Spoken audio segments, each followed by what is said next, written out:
Hello and welcome, everyone. I am extremely honored to introduce this p.g.a. conversation with the creative team behind The Harder They Fall. With us, we are thrilled to have director, writer, and producer, Mr. Jeymes Samuel, producer, Mr. James Lassiter, and producer, Mr. Shawn Carter. All three of these gentlemen have received the p.g.a. mark for this film as well. Before we get started, I would love to say a quick thank you to all of our friends at Netflix for making this panel possible for members of the Guild. It is my pleasure to introduce our moderator, Reginald Hudlin. Mr. Hudlin is a director of movies like Marshall, The Black Godfather, House Party, and Boomerang. He is also an Oscar-nominated producer for his work on Django Unchained.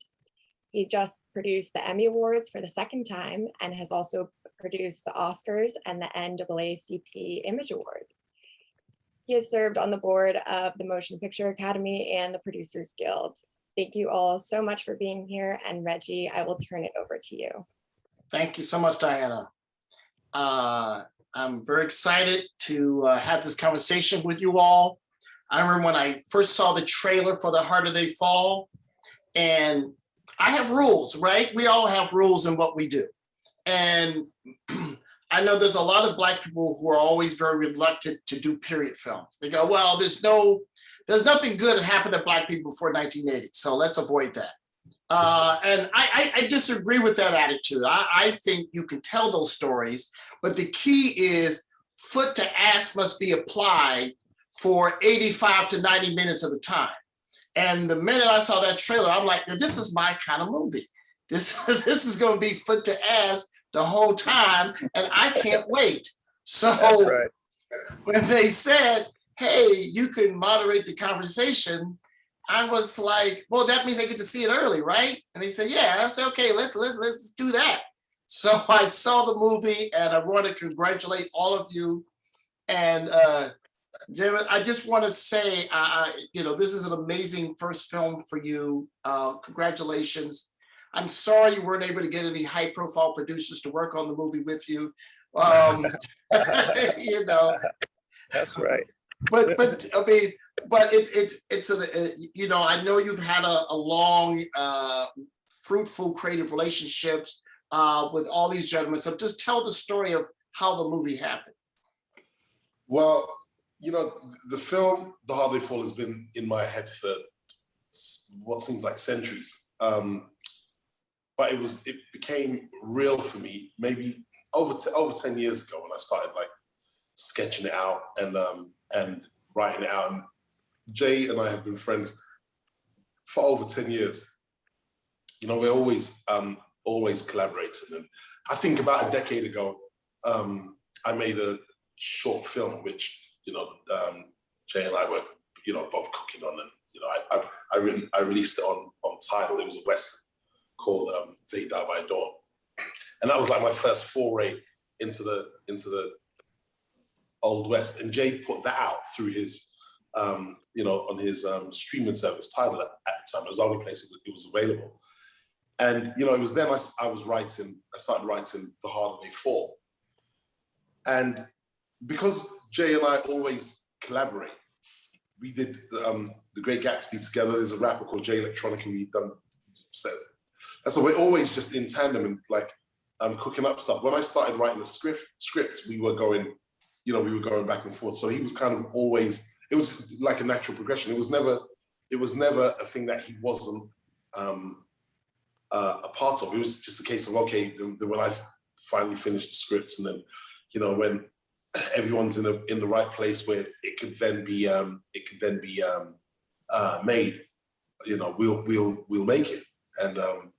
And so that's really what it was for me. And through James Lassiter came on board, and me and JL already were friends, and knew each other. And it was really just an organic, for me at least, really just an organic thing. It was like thought onto the page, JL, James Lassiter, JL and Jay-Z, like, it was kind of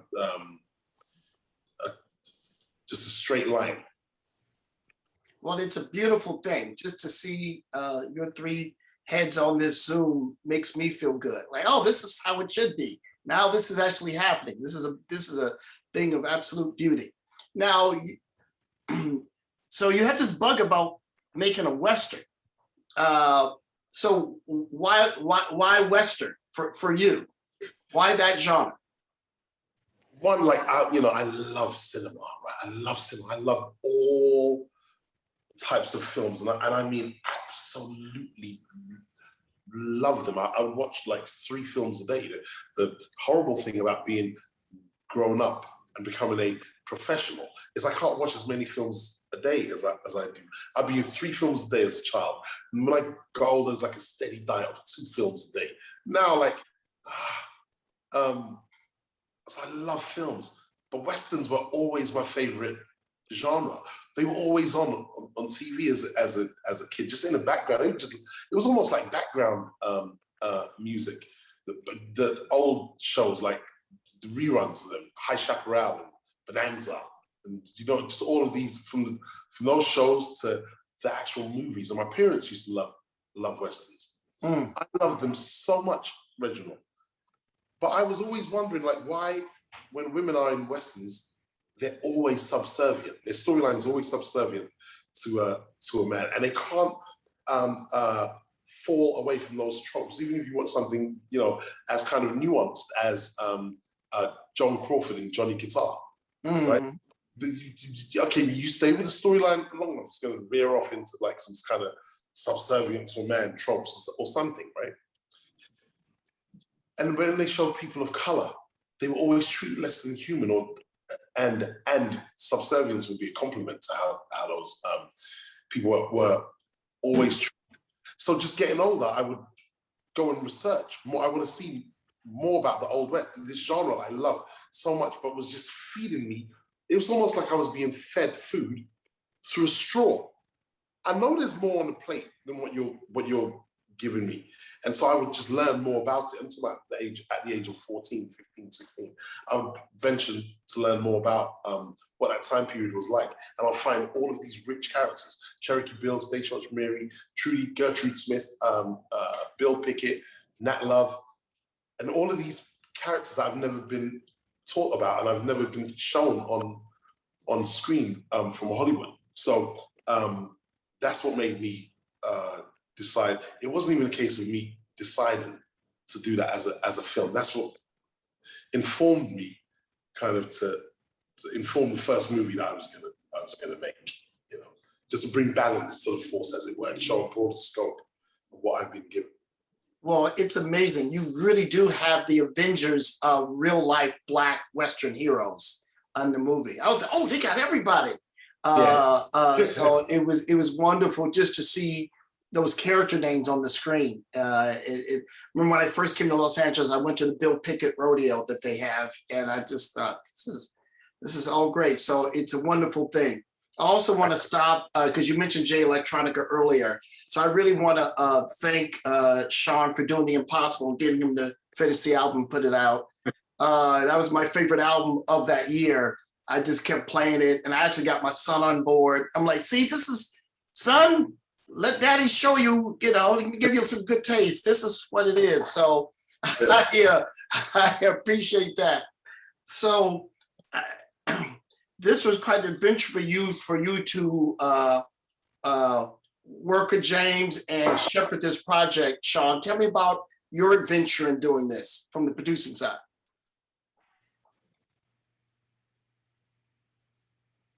Uh-oh, we're frozen. Nah, he's answering. That's a great answer. He's thoughtful. Okay, so Jeymes, let me throw it to you. What happened when Shawn called you about this idea?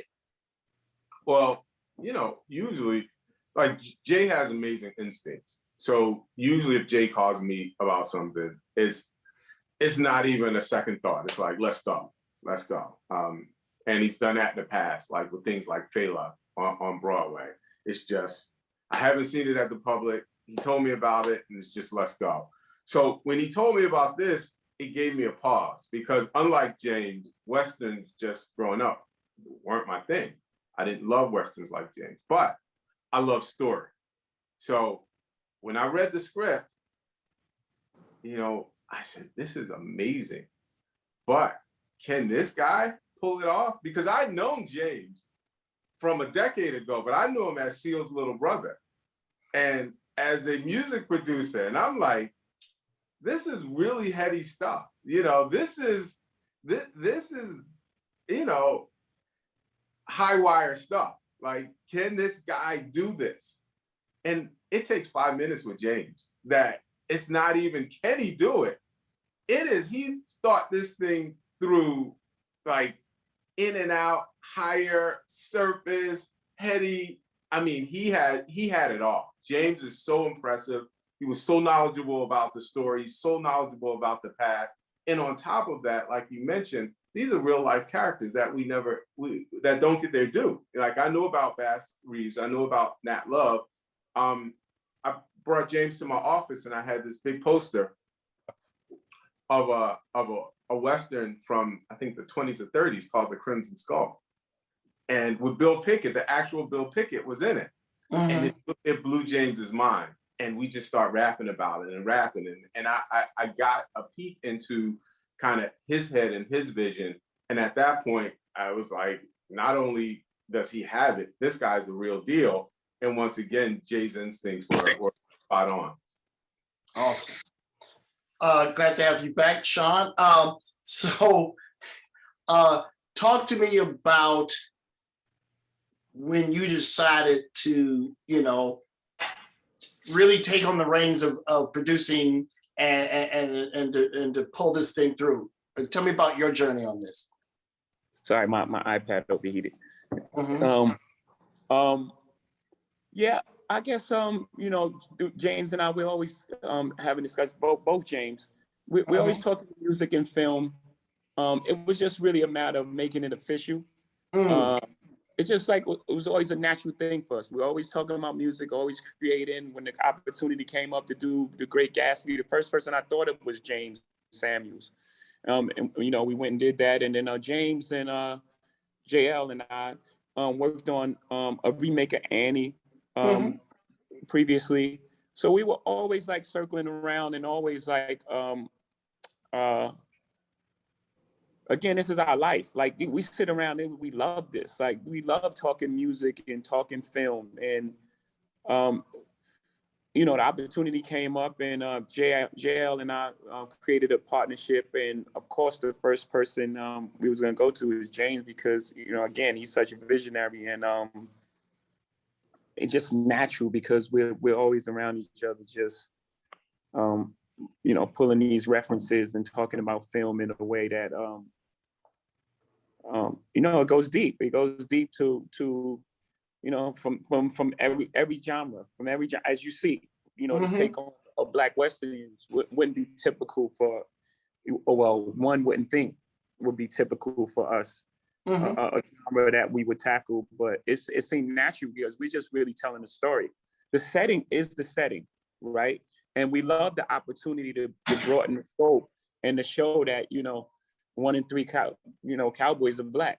That's just a fact, you know, and these people really existed. And, you know, there's the part in the movie when Nat Love says to Baz Reeves, you and your gang brought in Rufus Buck. He says, no, I brought him in by myself. Baz Reeves, right? That's, as we know, that's not a typical thing. So Baz Reeves was the inspiration for the Lone Ranger, right? Hence the name. He brought him in himself, the Lone Ranger. And that's how bad he was. And you know, we got these characters adopted and, you know, taken away and whitewashed from us. And you know, that part is cool. But the idea of telling these stories of complex characters, like Rufus Buck would be, you know, a leader of a Fortune 500 company. He's just a natural leader. The circumstances in which he was born into, right? You know, through his dad, you know, what happened between his dad and mom, forced his life to go in a certain direction. But, you know, had his circumstances been different, he would be leading a Fortune 500 company. So those characters was just super interesting for us. And yeah, we just made it official, something that we just do, you know, normally, typically. I love it. you know, with all your watching of Westerns, do you ever watch Buck and the Preacher? Me? Yes, sir. Yeah, Oh, yeah, absolutely, man. Absolutely. I love Buck and the Preacher. Love it. Love it. Yeah. I mean, because for me, like yourself, you know, I subscribe to every streaming service. I'm like, yeah.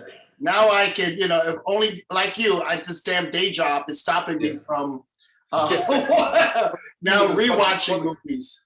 But I remember seeing Buck and the Preacher and going, oh, finally, you know, and Sydney had those 2 sawed-off shotguns, and I'm like, oh, that's what I'm talking, you know, the joy of that. So for me, I feel this great connection between that film and what you did. You took that seed and you grew it to a mighty oak, and it's wonderful to see those ideas extended out and built out. Thank you. For me, I mean, that's a great reference, Buck and the Preacher. And what was missing for even back then for me, where I wasn't being fed kind of the full meal that I wanted to see a Western about, or I wanted to see not necessarily a Western, but about a movie about people just in their own world, like in their own thing, not being chased by a white villain, not being like just people in their own world. As Jay says, it's a Western literally is only because of the time and location. That's what makes a Western. Outside of that, it's just a story, right? Right. But yet, every time they put us in that time and location, even when we were making the movies ourselves, like this white villain baddie, or there'll be references to us being slaves, or you know, there's something there's something about seeing people of color, just in general, amongst themselves in their own environment, with their own issues. There's something about that for me is really empowering visually, but it seemed that Hollywood was kind of scared of, and kind of ingrained into us that even when we make it, we're not going to tell that story, but we got our own villains and our own issues, and our own, you know. So I just really wanted to show that more than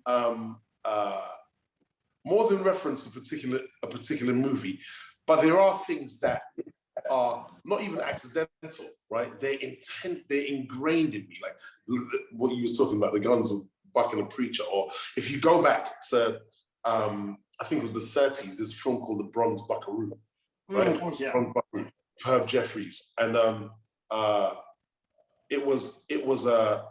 it's like a dope film. It's almost like these people had $3 to make a movie and no distribution, but they just would make this these movies. And then there's a scene in it where this guy, he keeps trying to kill the protagonist, and every time he goes to kill this man, he gets stopped, he gets halted. No, leave him alone.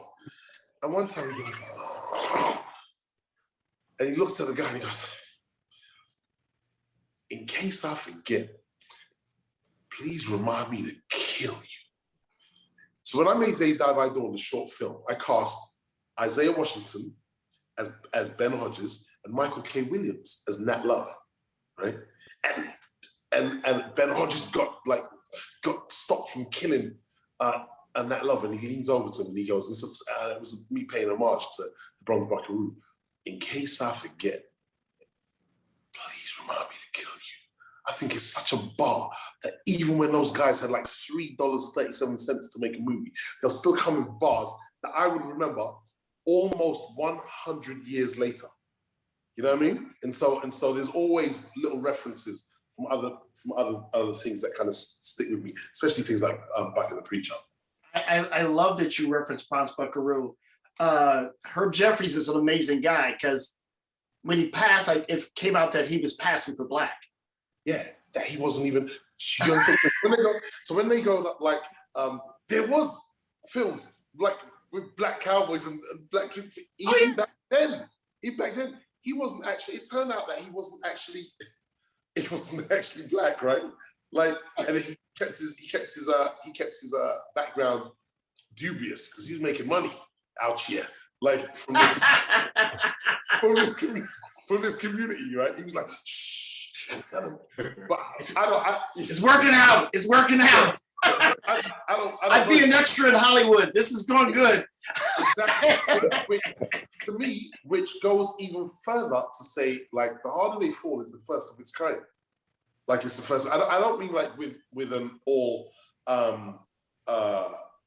black cast.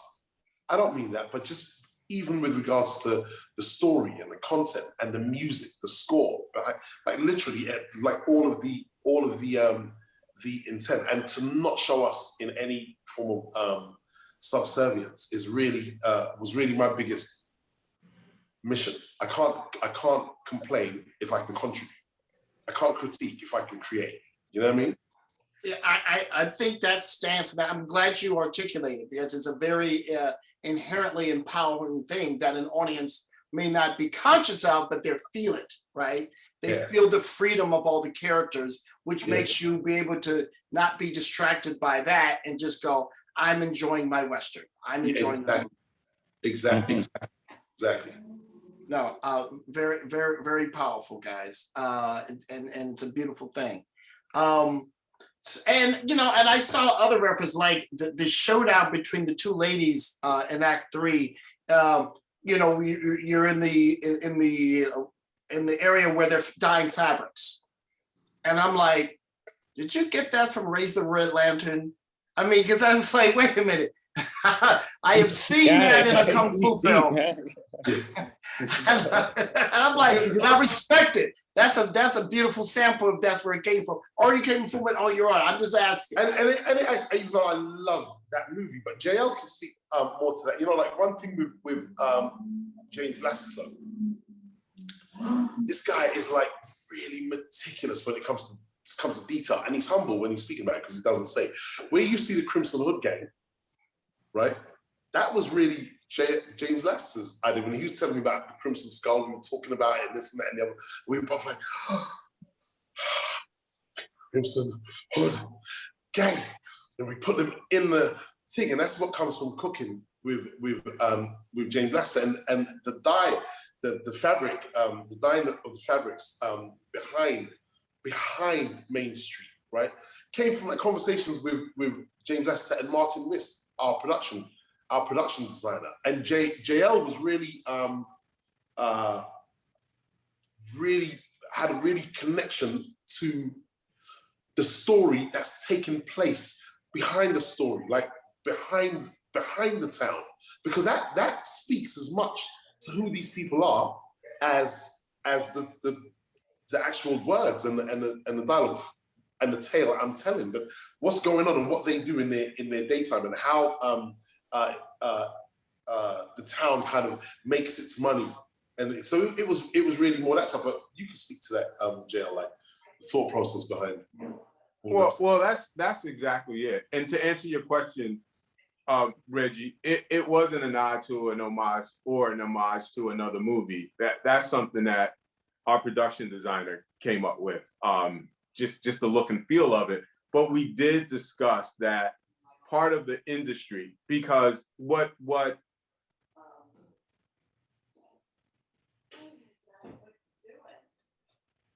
entrepreneurs, they were building a city, they were building a mecca, an outpost for Black people in the West. And we just had a lot of conversations about what is their industry, what do they do? Because everybody in town is not an outlaw, everybody's not about a bank robber. What do they do? And we started talking about that, and we decided somewhere along the way that textiles was really important, because, you know, James and Antoinette, our costume designer, had these elaborate outfits for our characters. And, you know, we said there needs to be justification for everything that we do in this movie. So we decided it's a textile town, in addition to some of the criminal element that goes on. You know, it's a saloon that Trudy owned. So each building had to have a purpose.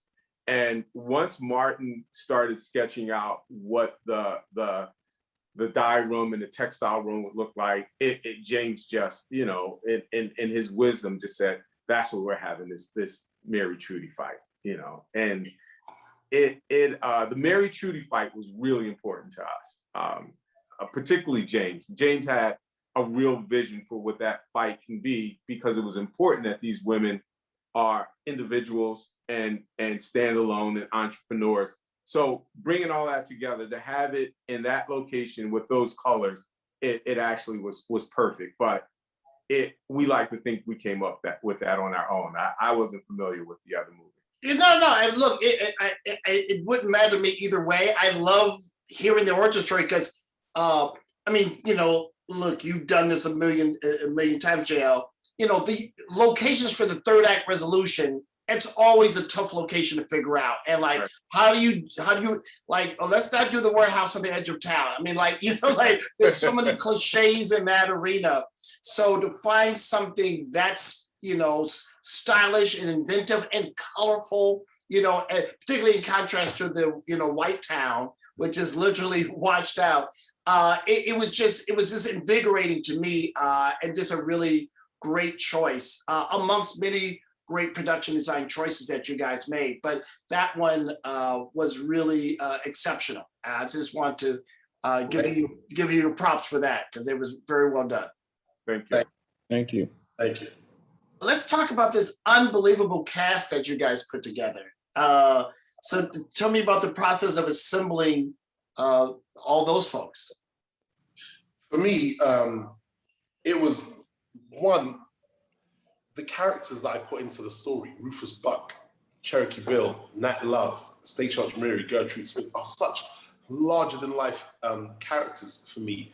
And even if some of them were villains in real life and others were goodies, they're all superheroes to me, because I can read about them over 100 years later.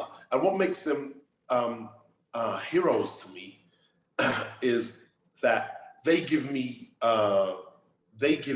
superpowers when I'm learning about them, and they are all criminally unsung. Because of that reason, if I've written about the larger than life characters that really existed, I need larger than life actors to play them. I need Regina King for Gertrude Smith. There can be no other. I'm talking about Rufus Buck, who's the tallest G. I'm 6'2". Idris is 2 inches taller than me in real life. He's one of the few people that I talk to. I'm looking, can you just shrink for a minute? So I need like just a snatch of it. Idris Elba. I don't know if you've seen a movie called Things to Do in Denver When You're Dead, right? The reason it's called Things to Do in Denver When You're Dead is because Christopher Walken tells Treat Williams, Andy Garcia, I think Bill Nunn, if I remember rightly, he tells them, you're all going to get buckwheated. You're all going to get buckwheated. All of you, buckwheated. No, you're all going to get buckwheated. So they know when they hear the word buckwheat, they're all dead. So basically wrap up your lives, Things to Do in Denver When You're Dead. There's no escaping from this guy. And then the guy gets off the train. He gets off the train. He arrives in Denver. He gets off the train, and it's Steve Buscemi. And at that time, Steve Buscemi wasn't, he had just done like Reservoir Dogs and the defaced Blur in Pulp Fiction. He wasn't. Steve Buscemi, and his demeanor is a stone cold killer. He's so stone cold, before he kills, they titled the movie after what he's going to do when he gets off the train. That's how I call Cherokee Bill. And if you look at like Lakeith Stanfield, for me, when I look at like a movie as dope as like Sorry to Bother You, and I go, wow, if you look at that character in Sorry to Bother You, what if he was a serial killer? That'd be the scariest guy. You know, the deepest dudes are the friendliest ones. The ones that do the most scary stuff are the most friendliest ones. And sometimes they don't want to do it. To me, okay, it's Lakeith Stanfield.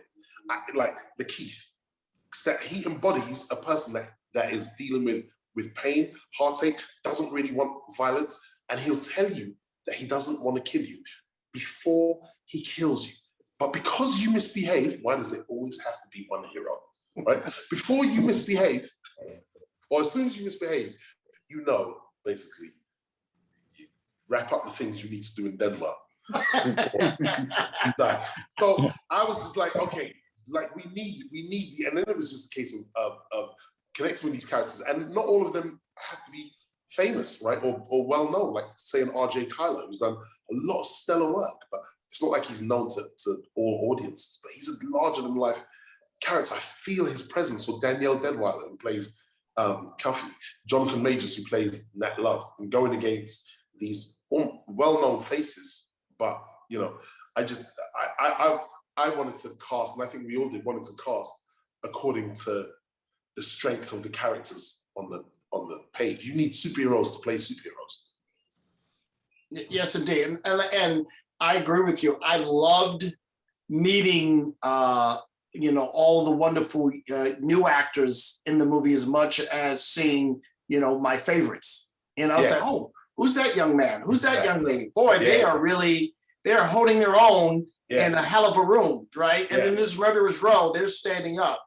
Duly noted. Absolutely. It's like meeting Tisha Campbell at a house party. You know what I mean? Where you at? Where you at? Hey. Still do that today.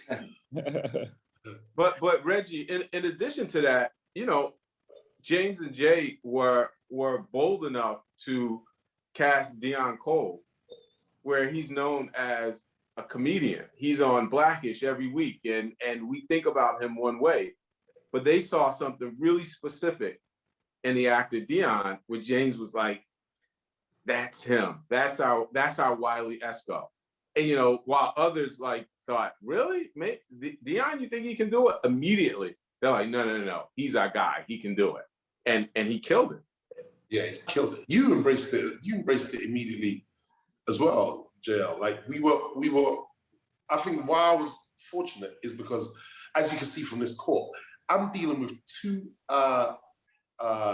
super creative human beings at literally every aspect of the script and story, right? Literally, like super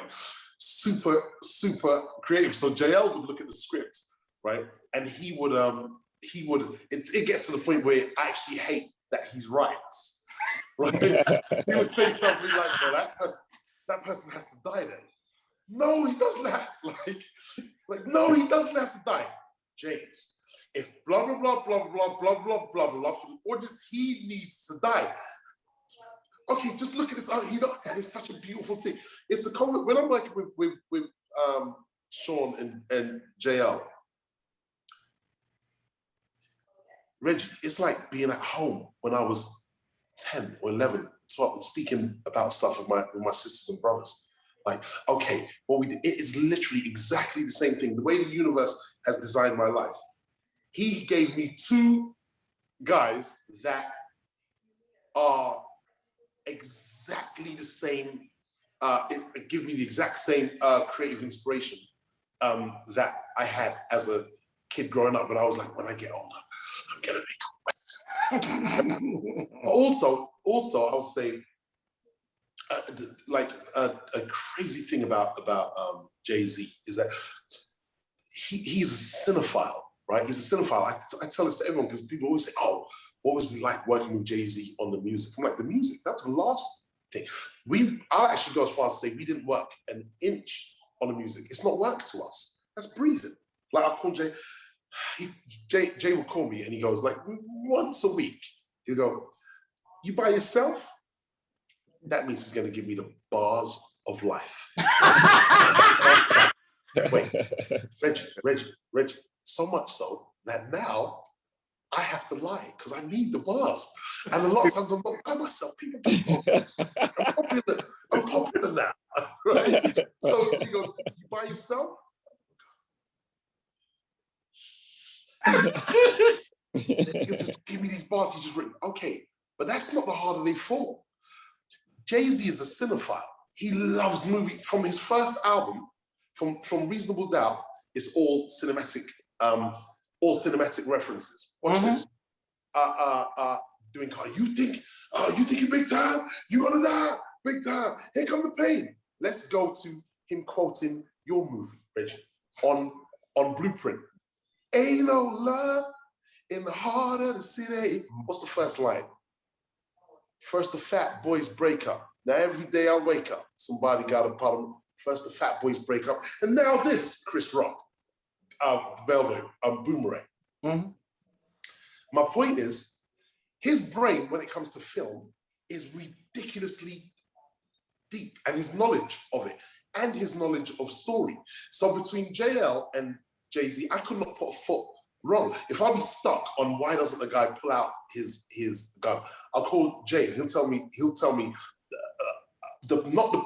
we know the character's motivation, but his reasoning of why he doesn't pull out a gun and automatically shoot just then at that particular point, then Jay would start talking about what the character's motivations are, not in general, but while they're in danger, or while they're gonna, what is it you look at, what is it you see? And I'll use all of that in the script. So his collaboration with me, musically, it's like just breathing, but it was really intense with regards to the actual making of the movie and telling of this story. I'm so glad you clarified that, because obviously Jeymes Lassiter's reputation as a producer is well known. Obviously, he just made so many great films back to back to back. I mean, no one could question that. But yes, it's very easy for people to try to put Jay in a box. But that's people who've never heard Fallen, who don't understand what a master storyteller he is. I mean, I could pick any number of tracks from any other album, but Fallen for me is my latest obsession. And you just get stuck on, it's like, this one, do you hear what he's saying here? You know, they didn't have this when they shot the movie. They actually could have made a movie within the movie just of this.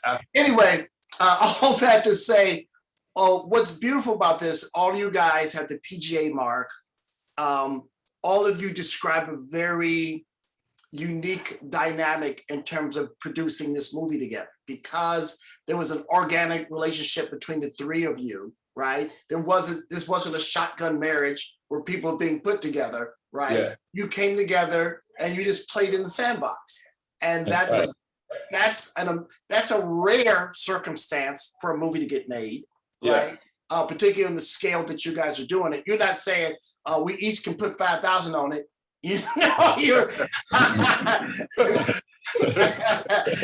you know, you guys put together and made a major motion picture together with that same spirit of we just in the lab doing it. And that's a rare and beautiful thing.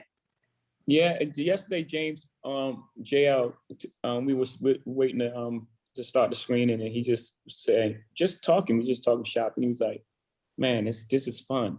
You know, I don't want this to stop being fun. Let's map out what we're doing next and how we're gonna, you know, how we're gonna approach it. Because like you just said, you know, once we're in the sandbox and it's not making the film. It's like really being true to the characters and what would the person do? How would they think? He would never shoot him in the back. He wouldn't get that satisfaction. You know, it's just